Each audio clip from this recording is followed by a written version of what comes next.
Dans cette vidéo, ce qu'on va essayer de faire, c'est essayer de s'améliorer en fait en dessin en travaillant un petit peu l'observation. Donc si par exemple vous voulez vous entraîner à faire des carnets de croquis ou même faire des modèles vivants dans des ateliers, donc moi j'ai pris en fait ce petit bonhomme pour s'entraîner, pour qu'on puisse voir bien la chose. Alors le premier point important, ça va être de se poser la question entre ce que voit mon œil et ce que retransmet ma main. Je m'explique. Je vais vous montrer par exemple comment on peut arriver à dessiner en fait ce petit bonhomme à travers quelques petits exercices et on va essayer de voir ensemble comment on peut affiner en fait son observation. Par exemple, si je veux dessiner en fait la tête qui est là, moi je vois dans un premier temps pas forcément en fait une forme humaine.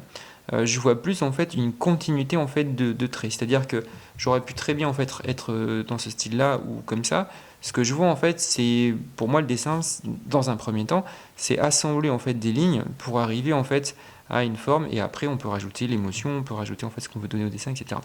Donc pour dédramatiser un petit peu le dessin, ben, moi je vois effectivement des lignes. Alors je montre dans plusieurs vidéos plusieurs manières en fait pour pouvoir arriver en fait à dessiner. Soit on fait en fait une sorte de crayonné et on vient positionner en fait son dessin. Ou alors, c'est ce que j'ai fait un petit peu au départ, pour affiner le sens de son regard, on peut se dire bah, je vais tracer des lignes. Par exemple, ici j'ai une ligne. Alors cette ligne, elle est là en fait, elle est sur le haut du crâne. Et on ne le voit pas, c'est assez subtil, on pourrait dire bah, au final c'est rond comme ça, mais pas forcément parce que moi ce que je vois, il y a une petite pointe et on tourne comme ça. Voilà. Et ça c'est assez subtil et c'est en fait le fait d'affûter au fur et à mesure en fait son observation et on voit en fait des choses en fait qu'on voit pas forcément quand on dessine pour la première fois. Je sais pas si je me suis bien exprimé, mais dans l'idée c'est que alors à la fois je le vois en fait qu'il y a un petit point en fait ici, mais à la fois je m'en doute parce que à force de le faire, bah, au final, je sais qu'il y a une légère pointe. Donc par exemple ici je continue, je fais toujours mon petit tracé assez léger. Hop, là je vais mettre un petit peu par exemple le bas. Voilà. Et là, je suis dans deux choses. À la fois en fait, je regarde en fait la tête qui est devant moi, et à la fois en fait, je fais une sorte de, je pose un petit peu mes lignes en fait, sans forcément appuyer tout de suite. C'est-à-dire que je vais en fait regarder. Donc là, je jette mon œil en fait sur le visage, je pose des lignes, et quand je vois que je suis un peu sûr de moi, hop, je commence à mettre des petits points comme ça. Voilà, ça me permet déjà de m'approprier un peu le visage, c'est-à-dire que pour l'instant, imaginons que j'ai pas tout compris en fait dans ce qu'il y avait, donc au fur et à mesure de regarder, je me dis ah bah oui tiens, j'ai oublié ci, j'ai oublié ça, et quand je suis sûr de moi, ça me permet de venir appuyer. Alors si vous regardez un peu mes vidéos, vous allez me dire ouais mais après une fois qu'il a mis au bic, on peut pas effacer, on peut pas enlever. Alors pour moi c'est pas forcément très grave parce que ça fait partie de mon style de dessin, c'est-à-dire que j'aime bien garder les lignes de construction qui au final vont donner en fait du mouvement et de la vie un petit peu à mon dessin. Alors, ce que je veux dire par là, c'est que il faut s'entraîner d'après photo, mais aussi il faut s'entraîner sur des objets un petit peu en 3D, que ce soit des modèles vivants ou des petites figurines comme ça. Pourquoi Moi j'ai trouvé que quand on est en modèle vivant, par exemple dans des séances, bah, en fait on va regarder pendant 1 à 2 secondes en fait le modèle. Ensuite, on va baisser les yeux pour être sur sa feuille. Et du coup, bah, en fait, on va, comment dire, légèrement enregistrer l'information pour venir la remettre sur le papier. Et ça, c'est assez intéressant parce que je trouve que ça fait en fait progresser pour deux raisons. En fait. Quand on est dans l'atelier de modèle vivant, il suffit qu'on soit assez loin. À la fois, on va regarder, on va dire, bah tiens, je vois par exemple cette information-là, mais comme je suis pas non plus hyper proche ou par exemple j'ai pas une visibilité à 100%, bah, je vais me dire au final je déduis que bah, alors soit je connais en fait cette partie-là du corps et donc je la connais parce que je l'ai étudiée, soit je la vois bien ou soit en fin de compte je la déduis. Et je trouve que ça fait considérablement améliorer en fait le dessin. Et des fois, moi je sais que par exemple, dans des séances de modèles vivants, quand je me rapproche en fait du modèle, bah, des fois c'est un peu plus dur parce que j'ai pas forcément la même visibilité. Donc tout ça pour dire que au fur et à mesure en fait de comprendre un peu la forme par l'observation, on va venir en fait affûter et puis travailler un peu son regard. Donc ce que je vous conseille de faire, c'est de vous entraîner à dédramatiser un peu le tout, à poser des lignes et puis ensuite venir venir en fait dessiner. Donc par exemple, je continue un peu mon dessin. Donc là, je me dis, bah, j'ai une ligne, là j'ai 100, là je tourne, là je suis là je suis carré. Après, je peux venir appuyer. Ici, ça tourne. Donc en fait, dans ma tête, je suis comme ça. En fait, je me pose toujours ces questions. Ici, on est là, là ça tourne, là le coude, il est ici. Donc je vais placer un repère. Là, il y a une petite barre ici. Ici, j'ai une barre. Ici, je suis là. Ici, là, je vois que c'est bombé, creux, bombé. Donc, soit je mets le creux et je fais bombé, creux, bombé. Voilà. Ici, c'est noir, donc je mets un peu de noir. Qu'est-ce que je me dis? Après, alors pour le coup, des fois, je peux rattraper parce que c'est un peu là. Ici, je me dis ça descend de là jusqu'ici. Et en fait, automatiquement, dans ma tête, quand je fais ce petit exercice-là, je sais que visuellement, là, on est quasiment à la moitié du bras. Donc je me mets soit un repère et je me dis que ça s'arrête là, je tire mon trait, ici ça remonte et ça descend, vous l'avez vu, ça remonte, ça descend, je ne sais pas si on voit bien la vidéo, c'est assez subtil, mais on le voit un peu. Là, en fait, cette courbe, enfin cette ligne, elle n'est pas tout à fait droite, elle va venir se casser ici. Hop. Alors moi, ce que j'aime bien avec le bic, c'est qu'en fait, on peut faire des lignes en fait, assez franches, comme ça, et à un moment donné, on s'arrête en fait. C'est-à-dire que quand je fais une ligne, vous voyez, la distance s'arrête ici. Là, je me mets là. Alors là, pour le coup, j'aurais dû faire un brin un peu plus grand, mais c'est pas grave. C'est pas pour faire un dessin parfait, mais c'est pour vous montrer le principe. Ici, ce que je fais, c'est que là, j'en déduis qu'on est au milieu. Donc, je mets un point. Et si, en fait, je tire une ligne d'imagination, je vois que ça va au niveau du nez. Donc, par exemple, alors c'est pas très juste, mais des fois, je fais deux choses en même temps. C'est-à-dire, je vais poser, en fait, ce point ici. Et comme j'ai vu qu'à un moment donné, il y avait le repère au niveau du nez, je peux me dire, ah bah tiens, le nez, je vais en profiter pour venir en fait le construire et venir le mettre ici. Donc j'en suis où? Là, pour aller jusqu'ici, ici j'ai vu que ça montait, ça descendait. Là du coup on n'est pas sur une ligne droite, mais on est sur... C'est légèrement dévié, voilà. Donc ce qu'il faut éviter par exemple à faire en fait en dessin, et en fin de compte c'est ce qu'on parle un petit peu de l'observation en fait du regard, c'est de se dire, je reprends l'exemple de tout à l'heure, ici j'ai le haut du crâne, ben, je pourrais dire il est comme ça en fait, il est rond.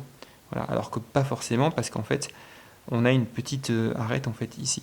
Et donc c'est toujours intéressant de venir en fait dessiner sous forme de poser des traits en fait dans son dessin pour effectivement venir montrer que c'est pas non plus on va dire uniforme ou c'est pas une ligne. Donc là je suis là, là je suis là. Alors là j'imagine que là je le vois et je le sais en fait. Là j'ai un bombé, ça veut dire que ça tourne, on va dire comme ça, parce qu'on est au niveau du pectoral, donc je peux le mettre. Je pourrais même très bien aussi commencer au fur et à mesure à venir mettre en fait mes ombres.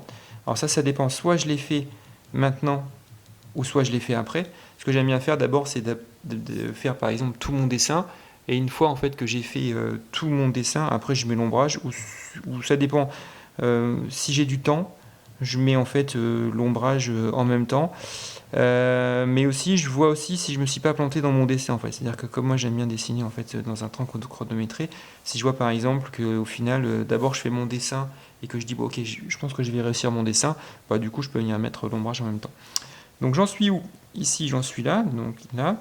Là du coup je me mets là, toujours même exercice. Ça monte, ça descend, hop. Ici on a un trait. Là du coup ça tourne et ça descend sur ce point-là. Ce point-là est égal dans l'axe d'ici, donc on arriverait plus ou moins là. Donc soit je le fais direct comme ça. Je peux même des fois faire ce que j'appelle en fait une économie dans mon trait, c'est-à-dire que j'aurais pu très bien appuyer fort pour tout de suite montrer en fait qu'il se passe quelque chose en termes d'ombrage. Si je suis sûr de mon coup, en fait, je le fais. Si je suis pas sûr de mon coup, je le fais pas. Je peux même des fois un peu estomper.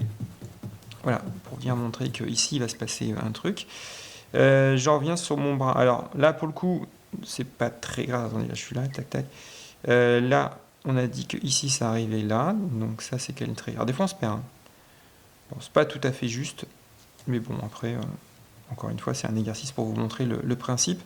Mais voilà, ici, alors là, je vais repositionner ma main. Donc vous voyez là, je m'étais un peu perdu dans mon dessin pour savoir où est-ce que j'en étais en fait dans mes traits. Donc je vais revenir, je vais poser en fait le bas ici. Là, du coup, ça fait comme ça. On va dire que ça fait comme ça. Donc vous voyez, je trace des lignes. Même si ma ligne, elle n'est pas tout à fait droite, après je peux venir la rattraper. Et le petit trait en fait qui est en excédent, bah, après je peux venir estomper. Et il va me servir à quelque chose. Là, ça va là.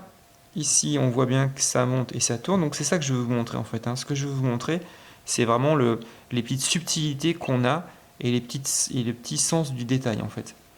Là, par exemple, alors c'est pas dans la vraie forme humaine, mais je vais m'amuser à le faire parce que je le vois en fait dans mon dessin. La main, alors moi ce que j'aime bien, c'est marquer d'abord la tendance. Donc ici, ensuite là. Ce qui est aussi intéressant dans cette approche de dessiner, c'est que moi ce que j'aime bien faire, c'est à la fois être sur quelque chose de dur et de facile. Par exemple, la main, là, c'est un peu complexe. Donc, si je sens que j'ai assez d'énergie pour le faire, bah, je le fais maintenant. Si je sens que j'ai pas forcément assez d'énergie pour réaliser ma main et que je sens que je vais me planter, bah, je reviens sur quelque chose de plus facile. Donc, par exemple, quelque chose de plus facile, c'est que là, je peux me dire, bon, bah là, j'ai peut-être l'ombrage, je vais peut-être lui faire un nombril, en fait, ici. Là, je reviens, j'ai ma main qui est là, ils vont peut-être la faire. Donc, on va dire que... Alors, je suis très léger, en fait, au départ pour marquer un peu. J'observe à la fois sur mon dessin la même technique. Je regarde où est ma main. Ici, ça monte un peu comme ça. Ici, on est là. Est-ce que je vais la faire ou non? Pour l'instant, je ne sais pas. Je retourne sur quelque chose d'un peu plus facile pour me redonner confiance à mon dessin et puis me dire, bon, bah, ok, on va essayer de pas trop le perdre. Est-ce que je vais y arriver ou non? Pour l'instant, je ne sais pas. Je reviens un peu sur mon cou. Ici, ah bah je l'avais pas vu ça pour le coup. Je viens de le voir à l'instant. Je viens de voir que sur cette figurine-là, effectivement, il y avait la démarcation du crâne. Alors, j'ai pas forcément vu au départ. Donc voilà, je vais tracer en fait ma ligne ici. Alors peut-être que j'aurais pu le faire un peu plus haut. Ici, on va dire qu'on aura la bouche. La bouche, là, on voit qu'il est légèrement en train de sourire. Donc je vais marquer quelque chose qui sourit un peu. La bouche, là, j'ai pas forcément besoin pour le coup là d'observer parce que je sais comment en fait on fait la bouche. Ce que je sais aussi, c'est comme le visage est légèrement de biais, bah, du coup en fait on va avoir ici un trait beaucoup plus grand, ici un trait beaucoup plus petit. Ça en fait je le vois, mais en fin de compte je le sais en fait. C'est-à-dire que dans le visage, ce qui va être intéressant, c'est qu'on va être dans une approche d'observation, mais techniquement en fait il faut connaître en fait la façon dont on construit un visage pour pouvoir y arriver. Autant le reste du corps, on peut le faire au fur et à mesure de l'observation. Mais ce qui est un peu plus complexe avec le visage, c'est qu'elle demande un peu plus de technicité dans la connaissance, de l'anatomie du visage. Donc ici on est là. Qu'est-ce que j'ai d'autre à faire dans ce dessin? Alors pour le coup ça va pas rentrer ici. Là j'aurais pu très bien me dire bah, je vais commencer. Alors ce que je fais aussi c'est que là je vais faire la cuisse. Donc est-ce que je fais la cuisse ou la main d'abord? Moi j'aurais tendance, alors comme c'est pas tout à fait juste parce que j'aurais dû faire le bras un peu plus écarté, bon bah là je vais imaginer un peu. Donc ce que je vais faire c'est que je vais d'abord faire la cuisse. Donc là je vais être assez léger pour marquer ma cuisse. Je regarde en fait, encore une fois, bah, je viens de me rendre compte que j'ai bien fait de commencer par la cuisse. Pourquoi? Parce qu'en fait la main elle est quasiment positionnée en fait au milieu de la cuisse en fait qui est ici. Voilà. Alors, je parle beaucoup quand je dessine, mais en fait, c'est pour vous donner en fait un maximum d'informations et pour vous dire que dans ma tête, en fait, il se passe un peu ça, même si je le fais de façon inconsciemment, puis je me parle pas non plus, parce que maintenant, ça devient en fait une gymnastique en fait qui est rentrée. Mais au départ, en fait, bah, je me questionnais là-dessus, et surtout que je prenais des notes en fait. Je prenais des notes dans mes dessins en me disant, ok. Là, on va faire un trait, on va dire, un peu plus fort. Ici, on va accentuer, etc. Donc, là, je peux faire mon ombre. Ici, hop. Le volume de la jambe, soit je laisse comme ça, ou soit après, par la suite, je vais pouvoir estomper un peu. Alors, des fois, je le fais aussi pour me donner un peu des repères. Je me dis, bon, là, j'ai un peu d'ombre. Allez, je vais le faire ici. Et là, je vais estomper, en fait, un petit peu. Ici aussi. Donc on est dans du croquis, voilà, hop, ça me donne un peu de volume. Ici ma main, alors des fois je peux aussi des fois la dessiner dans son ombrage, hein, pour aussi venir la mettre. Là du coup je me sens assez rassuré pour faire le pouce qui va être comme ça. Alors moi j'aime bien commencer la main avec, hop, enfin j'aime bien commencer la main pour le coup avec l'intérieur. Et comme je disais dans une vidéo, en fait la main c'est compliqué. Mais faire une main, si je veux dessiner, si je veux m'amuser à faire ma main comme ça, bon, au final, c'est pas si dur que ça. Par contre, ce qui est dur, c'est venir mettre sa main dans le mouvement, dans le mouvement, dans le contexte global. Donc, par exemple, là, il ne faut pas que je la fasse trop grosse, trop petite. J'aurais tendance à dire que j'ai fait le corps un peu petit, j'ai fait la tête un peu gros, et ma main, du coup, a tendance à être un petit peu gros, mais pourquoi pas se rapprocher au niveau de la tête. Après, voilà, si vous découvrez un petit peu ma chaîne, hein, vous allez voir que moi, ce que j'aime bien, c'est être dans l'acte de dessiner. Et ensuite, ce que j'aime bien, bah, c'est faire pas mal de petits croquis. Bon, je ne vais pas continuer plus que ça. Je crois que je vous ai donné un maximum d'informations.